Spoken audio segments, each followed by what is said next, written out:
Az alap elgondolás, hogy egyáltalán Dél-Amerikába kikössünk, az úgy volt, hogy Attilával Dél-Afrikába ültünk, részben nagyon fázva, részben pedig az ottani angol száz bürokráciával való szüntelen harcba, és gondolkoztunk, hogy tulajdonképpen kellene néznünk valami olyan helyet, ahol nagyon sok hajó fordult elő a régi időkben, amikor ugye a kereskedelmi hajózás még vitorláshajókkal történt, és akkor leültünk, és tulajdonképpen elkezdtük nézegetni, hogy a dél-amerikai kontinens alapvetően a szimpatikus lenne, hisz ugye annak idején a 1600, 1700-as, 1800-as években a vitorláshajók Európából Ázsiába, illetve Ázsiából vissza Európába tartottak, azok többnyire mind a dél-amerikai kontinenst érintették, vagy annak közelébe mentek, és akkor így elkezdtünk tulajdonképpen gondolkozni, hogy végül is, hát Brazília az egy baromi nagy ország, ugye Brazíliának van az Atlanti-óceánban legkeletre kinyúlóbb csücske,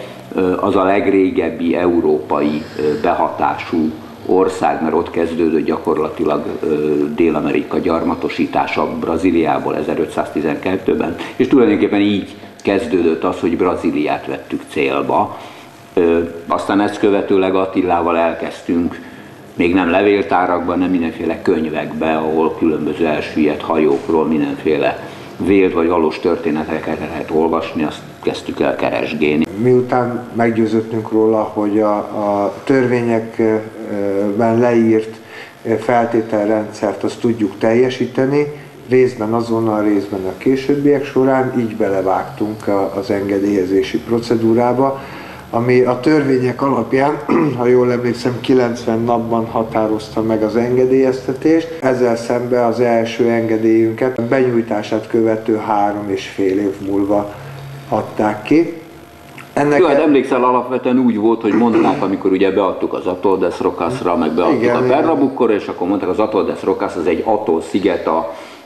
parttól 250 kilométerre benne az Atlanti-óceánban, és akkor mondták ott a hatóságoktól, ami jó akaróink, akik tényleg jó akarók voltak, hogy hú, hát ez egy picit bonyolult lesz ez az Atol de Rocasra való engedély, mert itt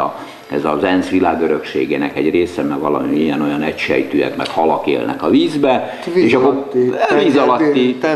tengerbiológiai rezervátum, de mondták, hogy itt Pernambucóban parton ez simán megy, ez egy hónap, 6 hét alatt maximum az engedély meg lesz, kérjük előbb ezt meg, és aztán amikor ez megvan, és már megy a kutatás, akkor ez az Atol de Rocas, ez marra könnyen fog már menni, és akkor tényleg hamar meg volt az engedély, Attila mondta 3,5 év alatt már meg is volt a ígért 6 héttel szemben.